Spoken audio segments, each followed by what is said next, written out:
Welcome back to the Critical Gentleman Baselworld 2017 coverage, part 2. Another round of the good, the bad, and the ugly. Please don't forget to subscribe if you enjoy this video.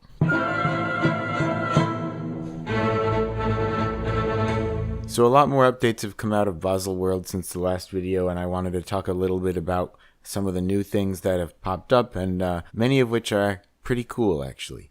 So let's start with the good. Hamilton, Intramatic 68, really cool chronograph, very faithful to the original in every way but size. Now, I don't have such a terrible problem with this watch. They increased the size proportionally. The case is not just really thick bezel on the outside. They made the dial bigger. But unfortunately, the fact that it is 42 millimeters will prevent me from considering this watch for my collection.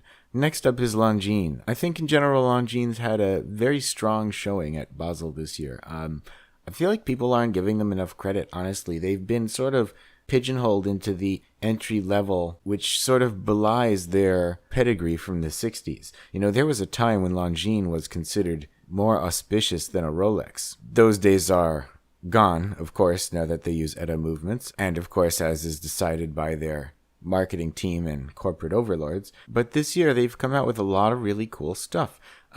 The record chronometer, I think it's a really classy watch. I think it looks fantastic. The fact that it's a chronometer certified movement, the finishing on the movement is spectacular. It's a really nice piece. They're making a few different variants of it. Personally, I like the white dial with the blue hands. Their heritage line, they have a new flagship, including a limited edition in steel with rose gold markers and hands. I think that piece is fantastic. I would really like to own one. The watch I'm probably most excited for from Longines, the Heritage 1945. This one I kind of have mixed feelings about. I really want to like it. I want to be excited about it. But you know what? I have to say, if it ain't broke, don't fix it. They put this model out at 40 millimeters. And it's not just the fact that it's 40 millimeters that bothers me. I could live with that. It's the fact that if you put this watch next to its 38 millimeter counterpart, the one it was designed from, which there's actually a picture of exactly that. They modeled it after Ben Clymer from Hodinkee. He has the 38 millimeter original, and Longines made no secret that they modeled their 1945 reedition off of his actual watch. And there's a picture of him on Instagram floating around with both watches side by side on the same wrist, and you can see exactly my problem with the new version, which is, in order to make it bigger, which was their first mistake, they not just expanded the dial, creating more negative space so the watch looks more empty, but then to make up for that negative space, they've increased the length of the hour and minute hand without increasing the size of the subdial seconds hand. So now you've got the proportions wrong, and the subdial seconds hand is even closer to the center of the watch than on the 38 millimeter variety. Now I understand there's restrictions based on the movement that they selected. Again, I'm not complaining that it's 40 mil. I'm complaining that it isn't what it could have been, and because of that, I will not buy it. Last up in the Longines line is their VHP Very High Precision watch, which is a very interesting watch.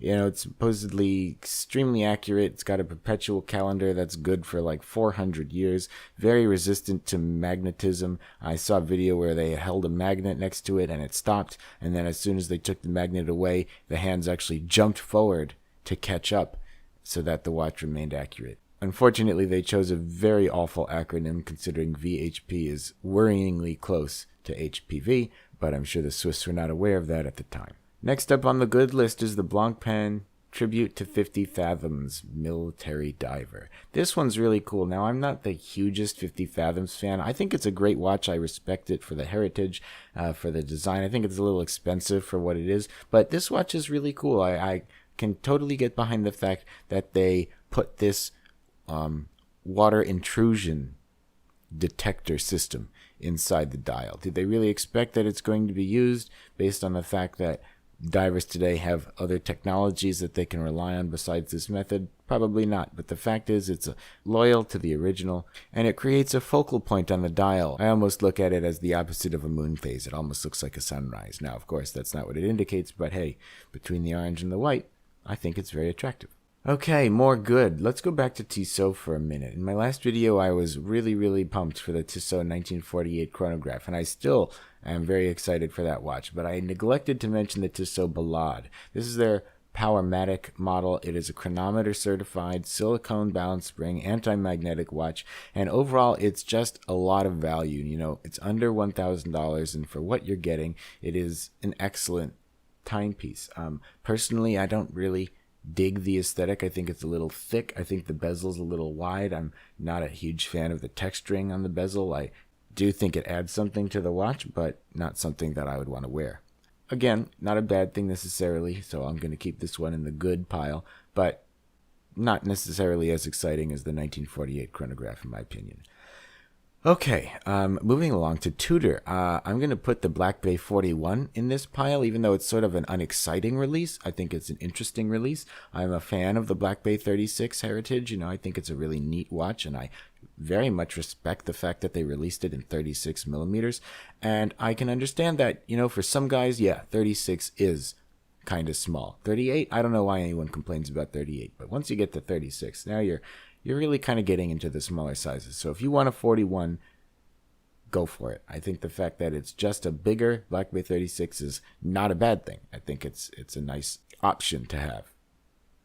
Next up, the Breitling split-second Navitimer. I think this is super cool. I love the split-second complication. I don't own one day I will, but I don't yet. And the Navitimer would be the perfect watch to put this complication in. Okay, a neat one, a neat addition. The Patek Perpetual Calendar 5320G.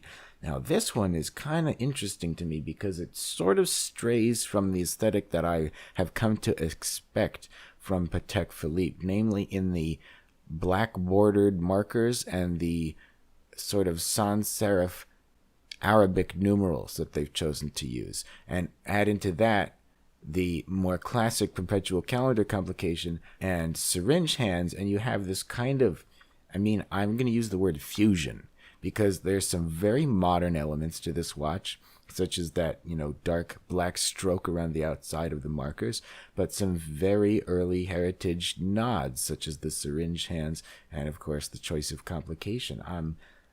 I like the way it looks. I do like the watch. If I were going to buy a Patek Philippe, it would not be this one.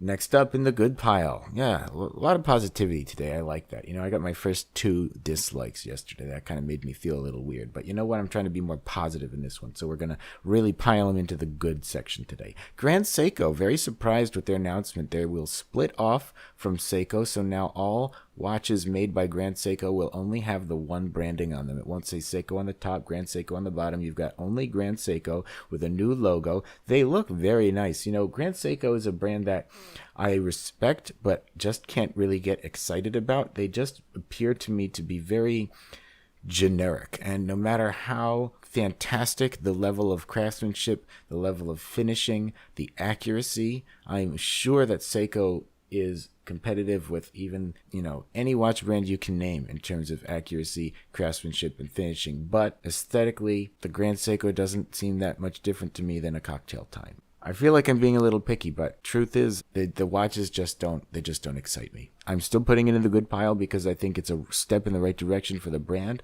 I think it's an improvement in the aesthetic of the watch. I'm interested to see where they go. Not something I'll add to my collection.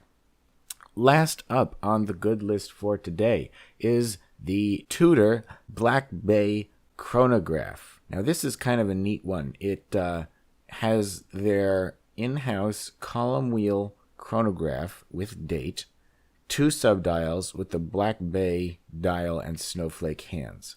Now this is kind of neat. I'm not sure it's something I would add to my collection, but I can certainly understand people who look at this watch and get really pumped and think, wow, finally a chrono from Tudor that I really like. It's much more subdued than any of their other chronos at the moment. It goes right along in the Black Bay line. The steel bezel looks really nice. I don't feel that way. Personally, I'm partial to the nickname. Somebody called it the Baytona.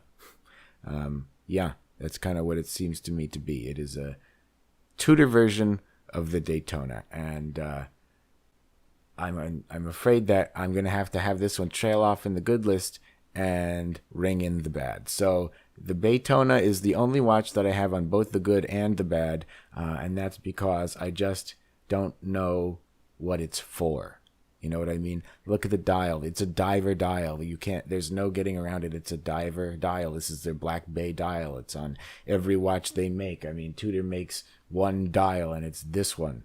Yeah, I know they make the North Flag and the Heritage Chrono with different dials, but really 99% of what they make has this dial. Can they please just do something else for once? It doesn't belong on a sports chrono. You know, if you want to compare this to a Paul Newman or a modern Daytona, go right ahead. But the fact is, those are pure sports racing chronos. This is not. Is it a diver? I don't know. It doesn't have a rotating bezel. It's got a tachometer bezel, but it's got the Black Bay dial and a date function and only 2 register chrono. Sorry, Tudor. Not this time. Okay, so we're going to keep going with the bad. In this case, I'm just going to refer to this as the uninspired category. You know, the Baytona is not bad. I think if you want it, you should get it. I think it's a great watch, but it's uninspired. I'm going to lump Nomos in that category for this year at Baselworld as well. Not because I don't like Nomos. I very much like Nomos timepieces, but all they gave us this year were new colors. And they're not even colors that I like. They're bright, candy, rave party colors, and thanks but no thanks. Sorry, Nomos, uninspired. And finally, we're going to have to go back and continue the tag bashing from last time because they announced their new link, and it looks just like the last one, and the one before that, and the one before that, and you know what? It looks just like the tags that have been coming out since the 90s. So, sorry, tag, still bad. Last up, we're going to look at the ugly. Now, you can't have the good and the bad without the ugly, and the fact that I'm calling these watches ugly doesn't mean that I can't see the value in them or that I can't appreciate what they are, but the fact is that these are watches that would otherwise be fantastic timepieces if they didn't just look like garbage. So first up is the Rolex Yachtmaster with gem set bezel. I just have to assume this is a gimmick, publicity stunt, advertising, marketing, whatever you want to call it.